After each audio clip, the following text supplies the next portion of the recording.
Okay, we're back with another edition, l'édition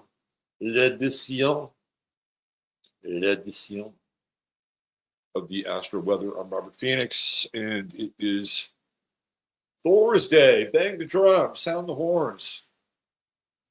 Thursday is here. And no doubt we will be visited by none other than Thor himself on his own very special day.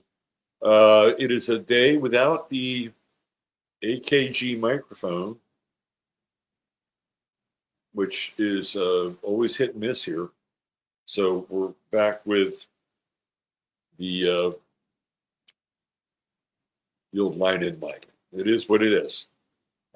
Starting next week, yours truly will be operating from a brand new laptop computer.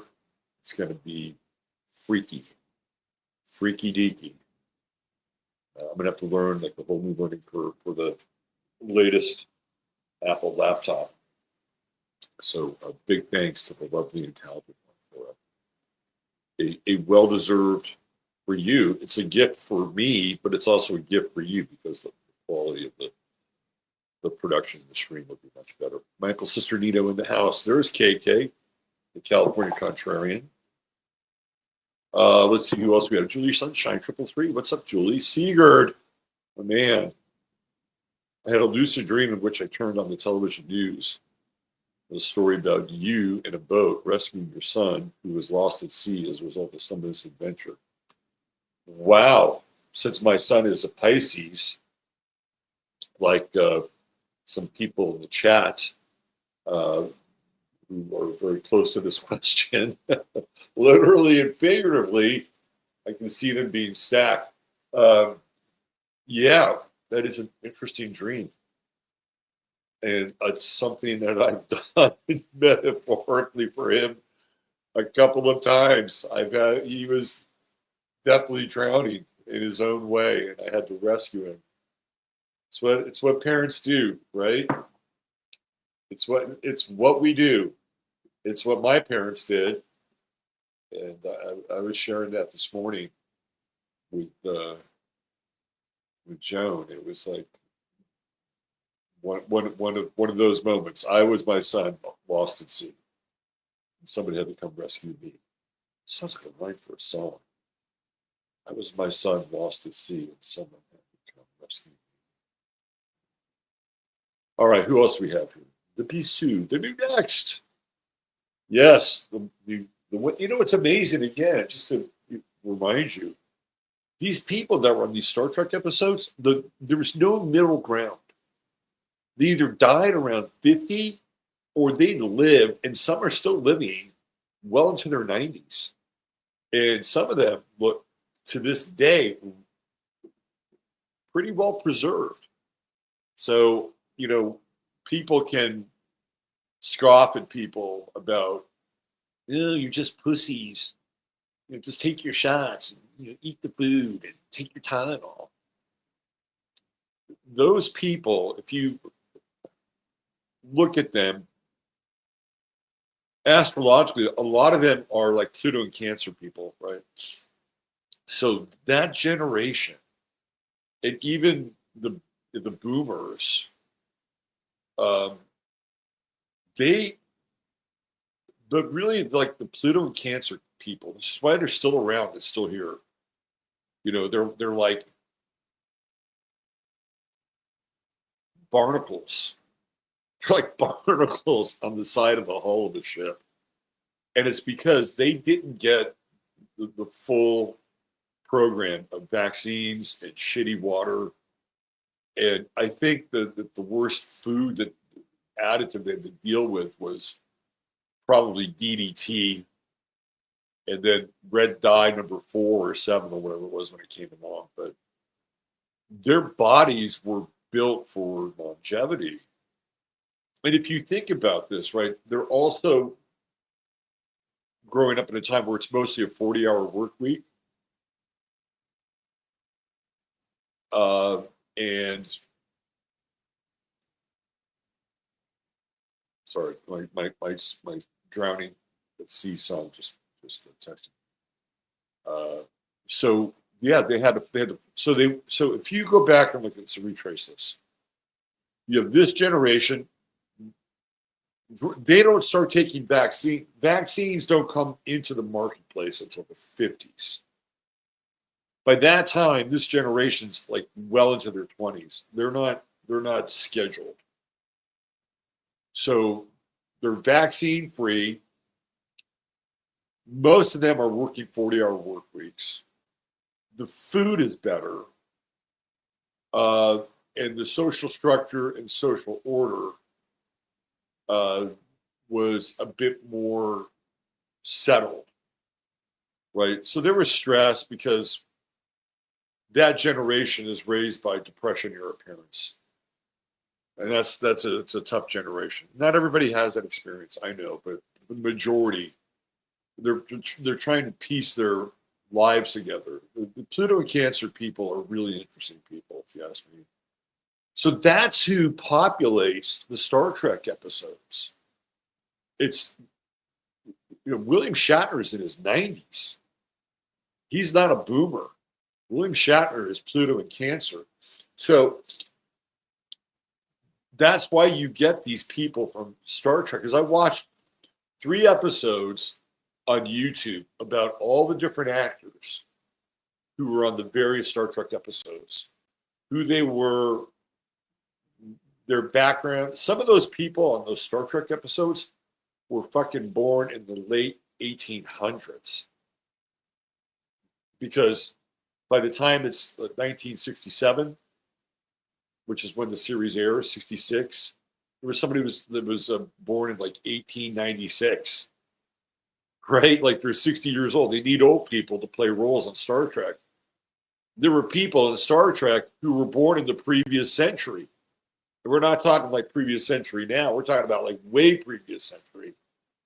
So anyway, they get into like who they are, who they were, and to a T, they either really fall off the map right after Star Trek, maybe 5 to 10 years after Star Trek, or they're still living.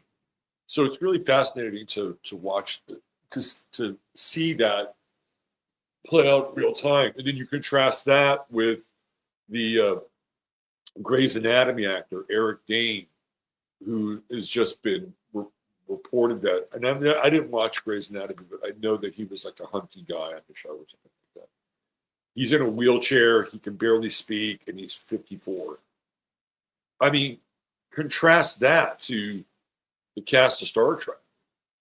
Like, what's going on here? I think we know what's going on. We know previously what happened, and I think we could probably surmise what the studio made Eric Dane or whatever he was going through, right? Like a lot of times these people will do theater and they'll have like, the Music Man or some shit like that, right? Or the Crucible or whatever. And they would have they would have like 3-week runs and go to towns and do a 3-week run. And then they go to another town and another town and another, which by the way dovetails with our start of the day today. But so in a situation like that, you would, in some ways, these people would, wouldn't have the right, but they would have the gall to force their actors to get vaccinated. So I wonder how that went down with Tom Cruise and his maniacal direction on the set of Mission Impossible. Because you remember that tape that broke and that everybody had to wear masks? Well, Tom Cruise is a hardcore Scientologist, and Scientology is not into medication. Clearly, they're not into psych medication. So I wonder how Cruise handled that. All right, here we go. Let's go back to some comments here. We got the Bisou, the new next. New next got me off of Total Baitland. Jackie Delario. Oh. Next to Bo.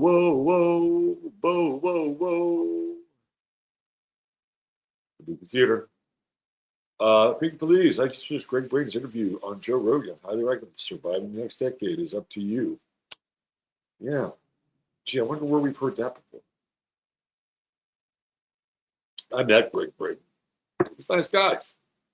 And a fairly talented musician as well, I have to say.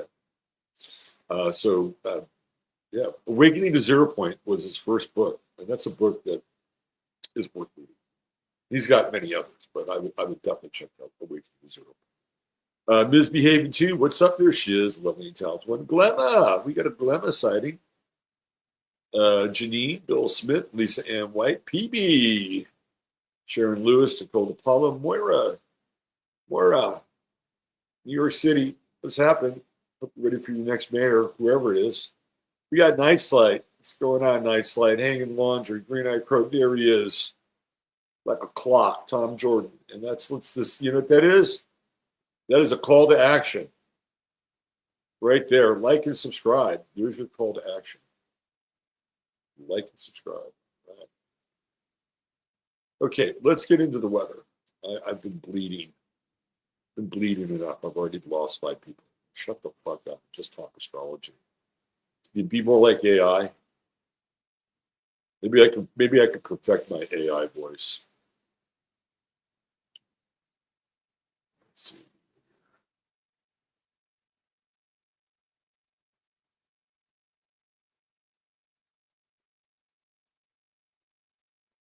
You got it? Yeah, no.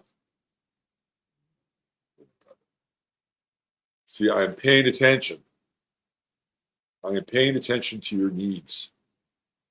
I can see how many people here when they leave. It's like, shut up, and get to the damn astrology. Okay, duly noted. Yes, boss.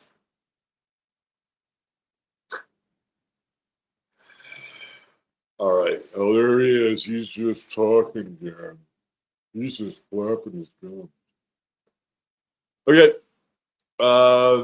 Here we go. I mean, I've been putting this out for the last couple of days, and I worked with a coaching client last night. And we were, ultimately hovering over this grand trine with the Sun, Pluto, and Uranus. This is your pivot moment, right? Pivot. Your pivot moment. And it's there. In spite of the world and what's happening in the world, like the stars are aligned to make deep and sudden change. We have to go back and clean things up. And that's the nature of the Pluto retrograde and even Uranus retrograde. In this case, it's like, oh, okay. It's time to, reinvest in another computer, right? So here we go. This is all part of it. And you're not exempt. Even with all this other crazy going on, you're not exempt. By the way, I am going to try to squeeze in a 15 minutes. I just haven't been able to pull it together. Sometimes the lightning bolt goes off in my head at 8 o'clock at night. Sometimes it goes off in my head at 8 o'clock in the morning. But today was at 8 o'clock in the morning, lightning bolt. So just give me some time and I'll go over there. We'll be talking about Trump's new side hustle. Trump RX. Yes, Trump has cut a new deal with Pfizer. And Albert Bourla, who's in the White House, standing next to RFK, who looks like he wants to decapitate Albert from his bullfrog-throated neck.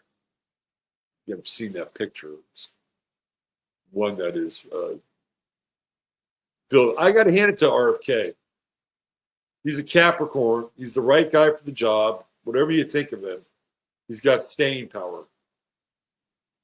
I have mad respect for Capricorns. They're the prickly pear of the zodiac, but they're good. When you got a good Capricorn or good Capricorn energy on your side, it's significant, gotta say. Anyway, yeah. So I'll be talking about Trump RX. Like everything is going to be Trump. Everything will be Trump. Trump water, Trump Power, Trump Energy, Trump RX. McDonald's will have a McTrump. I'm surprised they don't already, to be honest with you. They should have had a McTrump years ago. Come on, McDonald's. What's your problem? Okay, we got Mercury, 23 degrees. It's in the Via Combust. That's right, the burning path. The square with Jupiter. Is it possible to over communicate? Yes, it is. It is possible to over communicate. And we're finally moving that Aquarian Capricorn moon over into Aquarius, so we can act kooky and eccentric today. And it's joined the Grand Trine Party. That should be a political party, the Grand Trine Party. I would endorse the Grand Trine Party. Yeah, so again, today, the sun, the moon, Uranus, Pluto, they're all working together in concert. You got Pallas down there retrograde. That leads you back to Pluto. You follow, you retrace your steps. Where did this go wrong? I was doing a lot of that yesterday. I got a little sidetracked, but yeah, I like the energy overall. There's challenges, obviously, with the Mercury-Jupiter square. You can get distracted. It's easy to talk too much, but I have to watch that sometimes. I did it today. I was at 150 and I started to see the temperature drop. I'm like, okay, people, I'll get to this. He's rambling. But I also feel like the Mercury-Jupiter square can, especially when you're dealing with Mercury in Libra, Jupiter in Cancer, it's like you can be more jolly, more open, more, I don't know, enthusiastic, right? Now, if somebody's open for a pep talk today, and you have the peptides for a pep talk, it's a good day for a pep talk. But remember, the rule number one in communication: only share when there's agreement.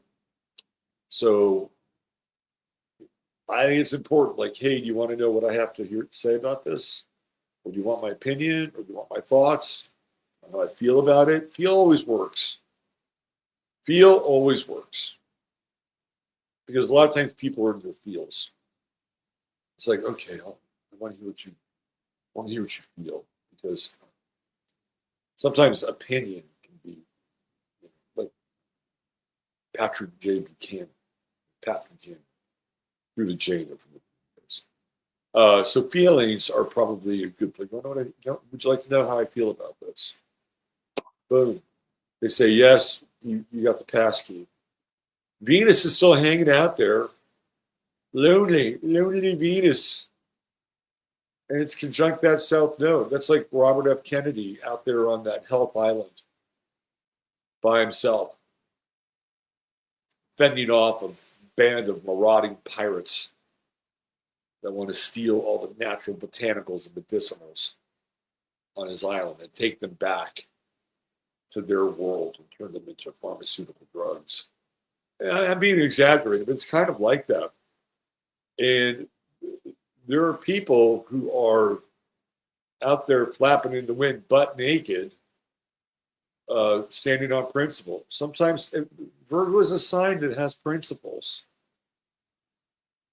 Is it connected to perfection? Yes, but Virgo has principles. It can be a very principled sign, unless of course you're LBJ. And he had so much Leo in his chart. The Leo just overcame. It was like the black sun. Any kind of good that could come out of a Virgo president got consumed by the black sun of Johnson City.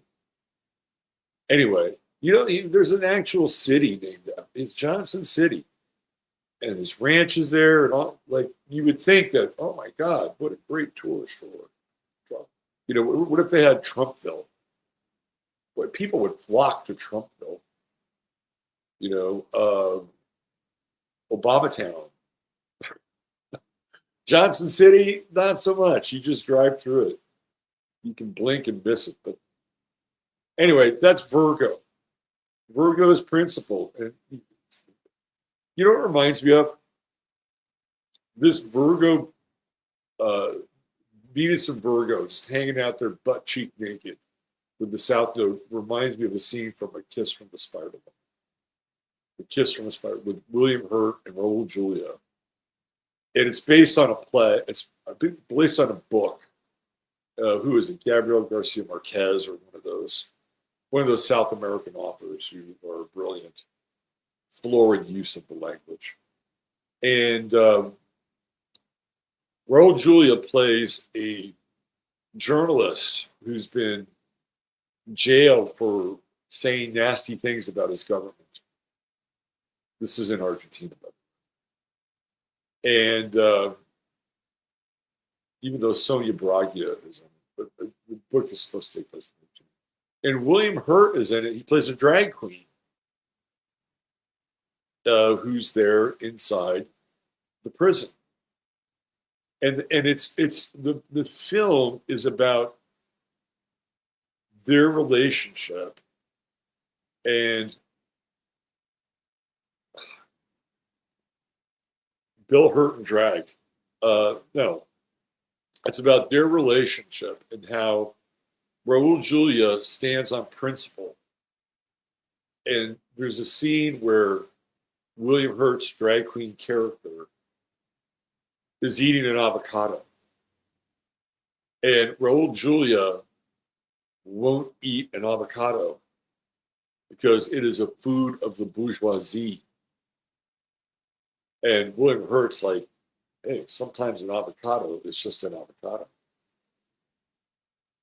And that's Venus hanging out there, South Node, Raul Julia from Kiss of a Spider Woman, standing on principle, eating shitty prison food, and for political reasons can't eat an avocado.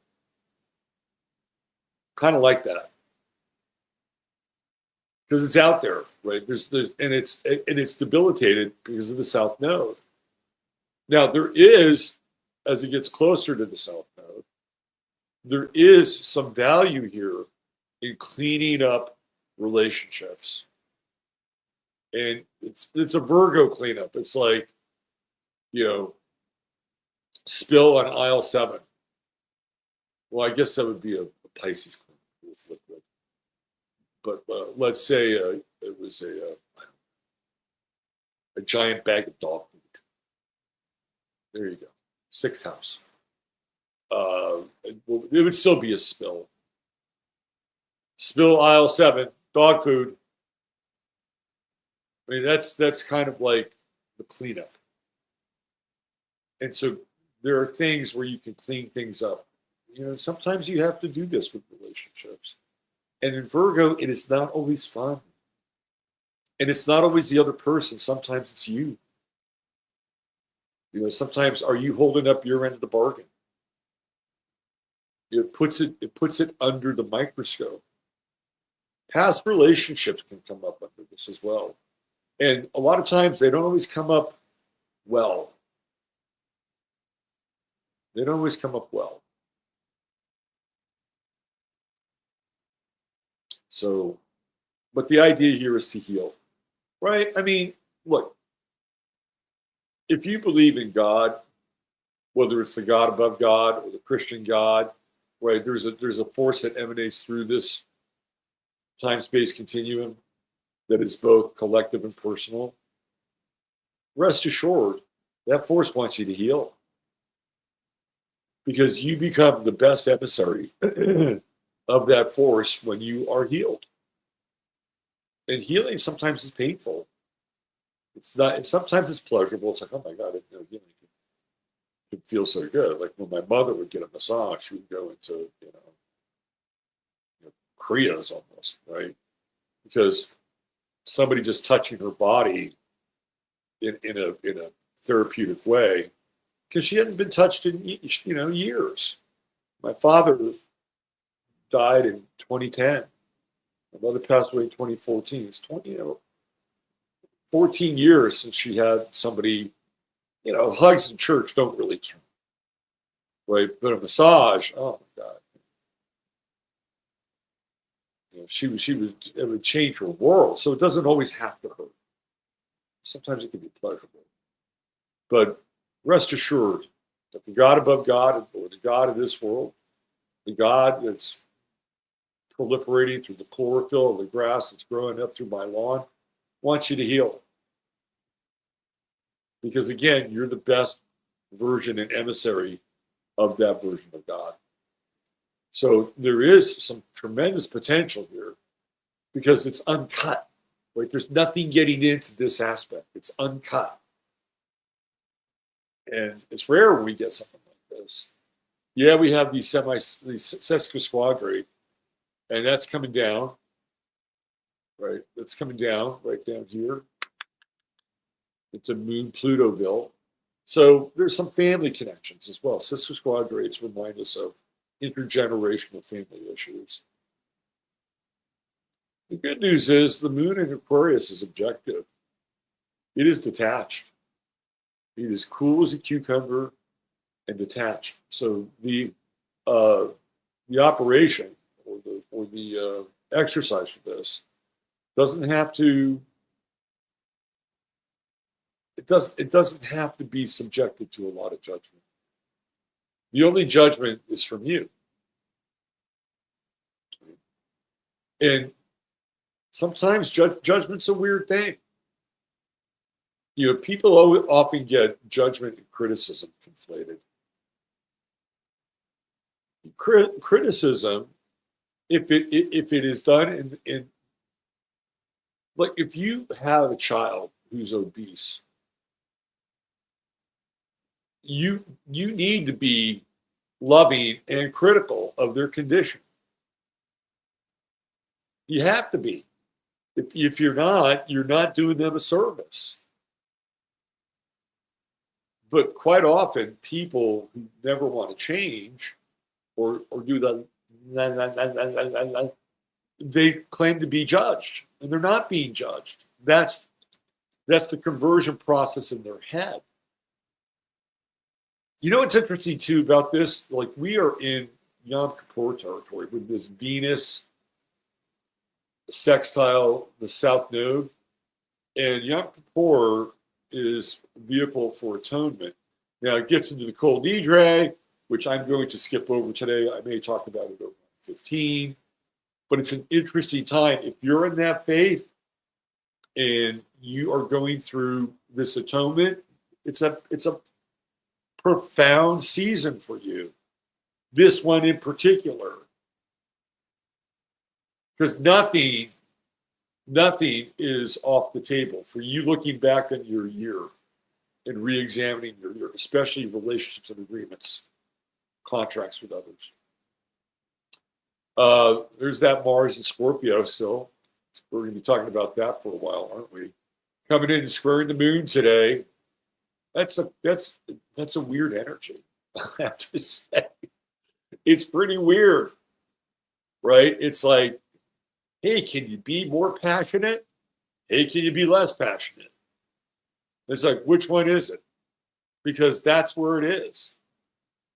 Mars moon squares tend to be hot, right? But with the moon in Aquarius, which is kind of very cool, maybe even sub-zero, here comes Mars in Scorpio. And it's like one of these blasters of intense hot water that knocks away sediment and earth, right? That's Mars and Scorpio. Crucial for like mining operations and stuff like that. So it's coming in and it's just blasting that Aquarian moon with this sacral intensity, right? Because Aquarius is very cerebral, it's very cerebral and up in the head. And Mars and Scorpio is like, oh, no, you don't get to stay in your head. You don't get to stay in your head, buddy. You pick a side, right? And it's like, okay, I'll pick a side. And people, if if people are used to being impassioned, right? You could be cooler, because that's just the nature of Aquarius. It's very au contraire, right? Every time I talk to clients about people in their lives, and I'm not going to name any names, but I had a client yesterday, and by the way, people say I hate Aquarians. I love Aquarians. My favorite band is the Sex Pistols, and one of my favorite icons is Johnny Rotten, who's an Aquarius. Right? I appreciate Aquarians because they don't let things get stale. Right? I like Aquarians. So I need to be on the record with that. Okay. I've even dated an Aquarian or two. I'm not prejudiced against any sign, which a lot of people think, oh, you hate Geminis. No, I think Geminis are really fucking interesting. But I notice patterns, just like with Aquarius. And in this person's life, to the people who are in her family, direct family, staunch critics of her life and lifestyle. And I know her life and lifestyle, and it's not terrible. It's not bad. This person's trying to do good work in the world. And they have labeled her the devil, the witch, and they've flipped. They've gone into this extreme sort of new Christianity that seems to be all in vogue. And I say, oh, they're both Aquarians, aren't they? So you can get that vibe with Aquarians sometimes. You know, when they're on and they've found something that they believe is going to connect them to other people, groups, which is very, very important. Or it is something that they think is helping them break their programming, which could be true. They're all in, right? They're all in. But Aquarius is fixed, and people don't seem to understand that it is in its detriment in Aquarius because the sun is in rulership in Leo, right? So it's in the opposite sign. And, you know, not to say that it's detrimental to somebody's life. I'm just giving you the astrological lay of the land. But so today, you're either too passionate or not passionate enough. Right? You either turn up the volume or turn it back down. This is going to be going on for the next 24 hours. And I feel like on a personal level, I just keep getting this image of these hoses that are pumping this hot water into, you know, at a high pressure into mining operations, just, you know, melting away sort of the craggy earth, right? So it's a thawing out process as well. And it's good. It's good. For you personally, it can be good. But don't let others get in your way. We also have this Grand Cross action still going on. And that is the Moon Chiron square as well, right? Which is interesting, but that's just brief. The Pluto Chiron square is the one that is ongoing, in my estimation.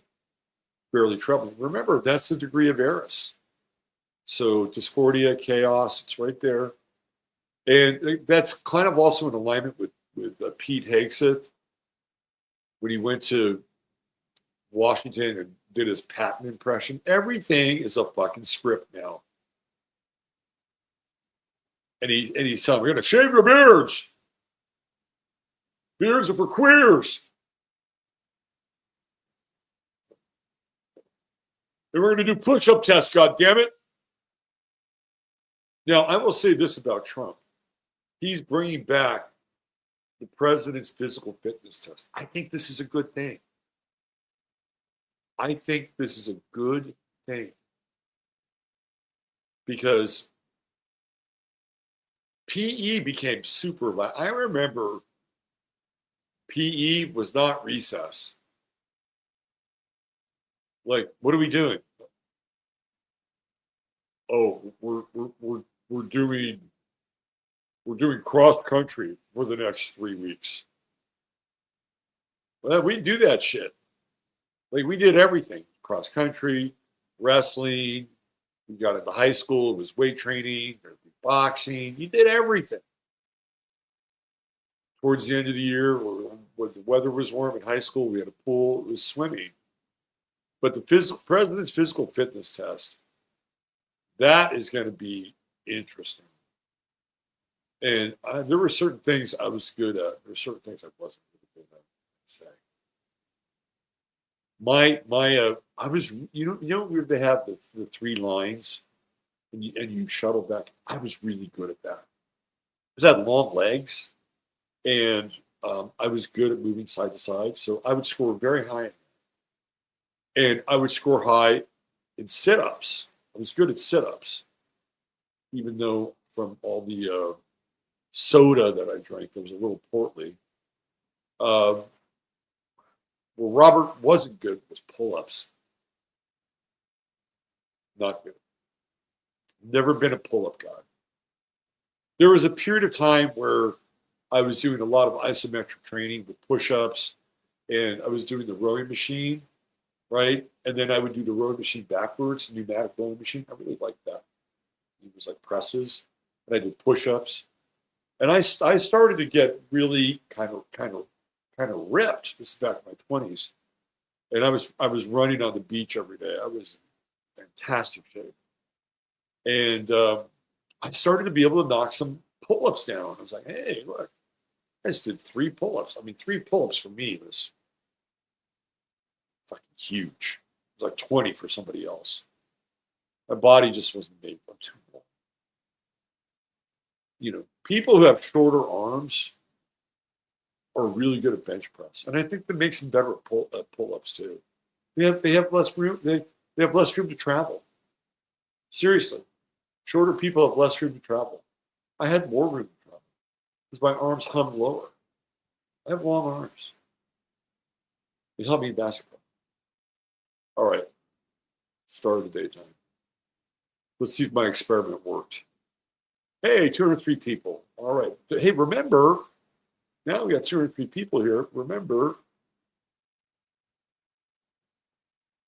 don't forget to like and subscribe if you like it, because we're about to move on to the next part of our show.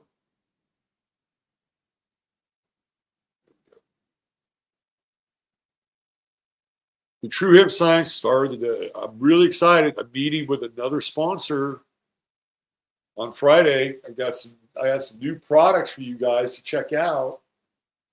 High quality stuff powered by colloidal silver.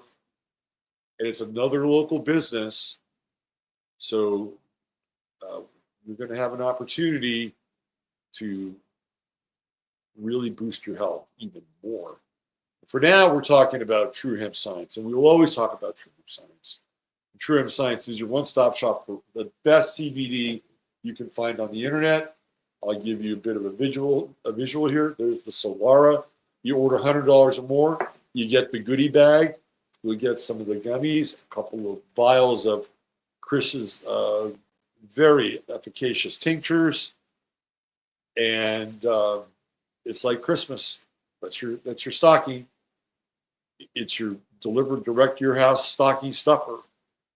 So $150 will get you free shipping. There's always a 30-day money-back guarantee. You can't beat that. TrueHempScience.com. You help him out. You help the show out as well. Okay, let's talk GROUCHO MARX. Thank you, Tom.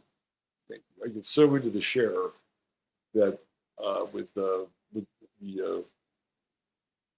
product that sometimes I forget to do this. It's GROUCHO MARX. As a kid growing up, I loved old movies. And I watched them. It was how I bonded with my father, who was an old movie freak. I saw so many old movies with him as a child. And it's something from my childhood, I cherish. And I developed my own sort of like who I liked in that old movie world. And I loved the Marx Brothers. I thought they were fucking hilarious. And I only got about half the jokes because Groucho was a pervert. And I think it was the movie Coconuts. It's either Coconuts or Night at the Opera. It's one of the. All those, by the way, were comedy vaudeville reviews that they had done on stage, and then did them for the movie. So there was this one woman. She was always in the Marx Brothers movies, and she always played this kind of this ditzy East Coast blue blood. Her name is Margaret something. I forget her last name. And she was always there as a foil for Groucho's jokes. And he's like on the dance floor and he's waltzing and he's doing his Groucho thing, right? And he's, spinning with these parties. He's got his eyes on this one shiksa who he really, really wants. But then he spins off from her. And then there's Margaret who he can have his way with, just in case he doesn't get the shiksa of his dreams. And he says to her, cigar, why don't you come up to my hotel room later and we'll share a steak between us, right? And I saw that when I was around, I don't know, early 20s. I'm like, holy shit. He's basically saying, come up to the hotel room so we can do it, right? So he's the king of innuendo. And he's very, very witty, which is what you get with Libra, right? And a lot of people remember him from the Marx Brothers, but he's also was very popular in radio and TV. And he had a show called What's My Line? And he had this duck, and he was like a game show host. And it was always in concert with another person, meaning a contestant. I believe that George Fennerman was his version of Ed McMahon. And so Groucho Marx is a pioneer in radio and television. You can see that in the 11th house, because this is the house of radio and television. So he has a very long career as well. I mean, he's making movies up to the 60s where he does this crazy movie with Jackie Gleason called 23 Skidoo. And that's an LSD movie. And Groucho Marx and Jackie Gleason were dropping acid. Like, that was the thing in Hollywood. Cary Grant used to drop a lot of acid. I think it helped him accept the fact that he was a closet homo.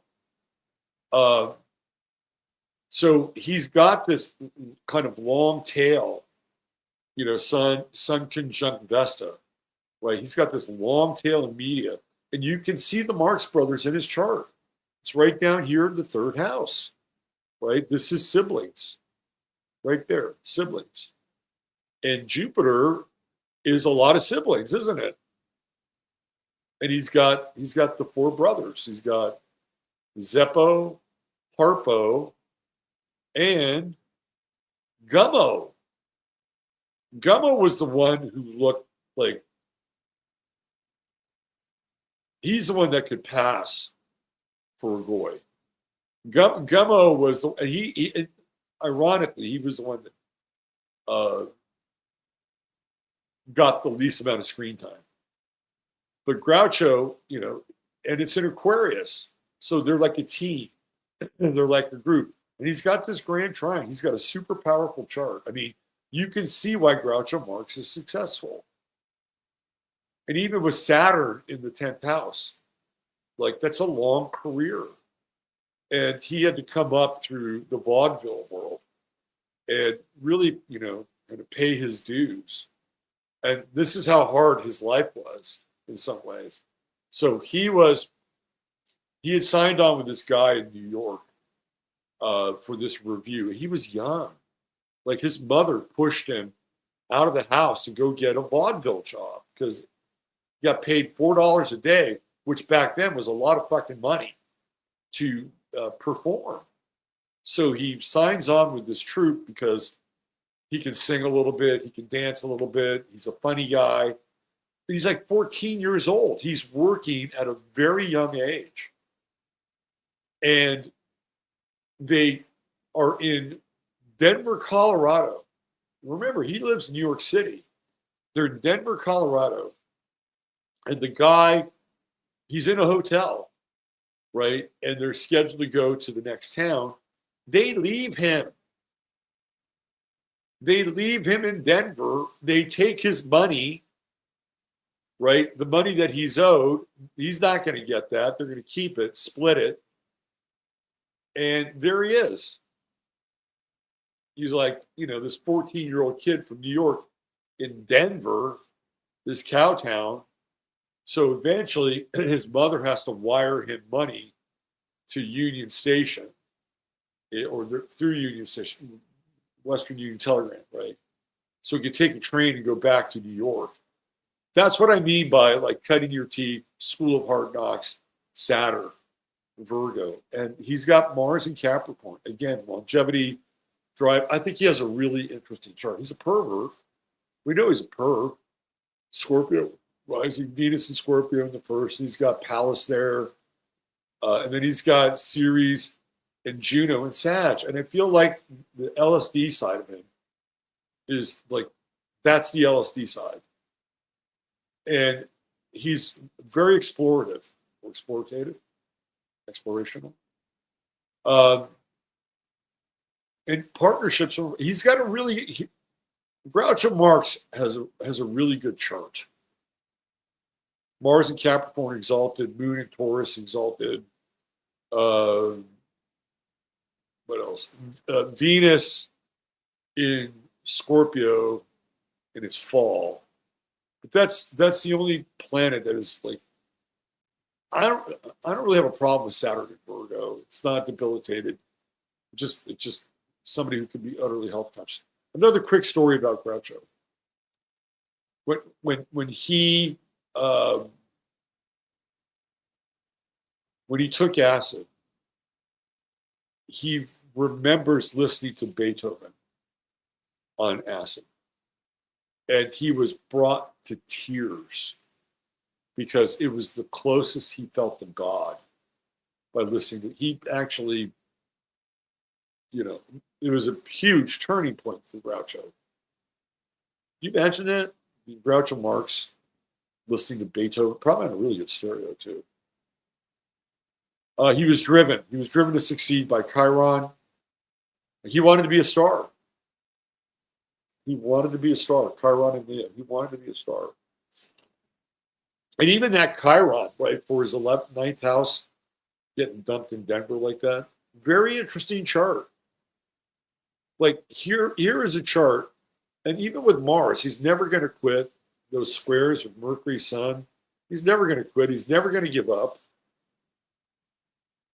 Being short probably was a motivating factor. True node in Gemini, 8th house. He's going to explore the taboo. 23 Skidoo, explore the taboo.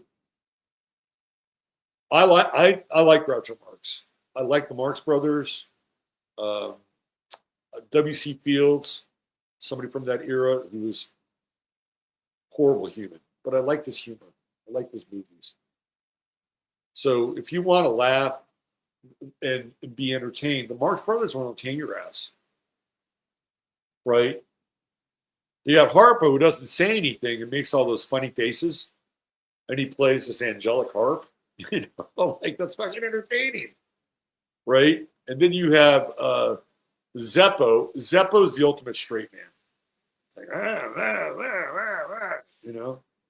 Zeppo's the straight guy. He's setting up Groucho. And then you have Harpo with that physical humor and his funny hair, his funny faces.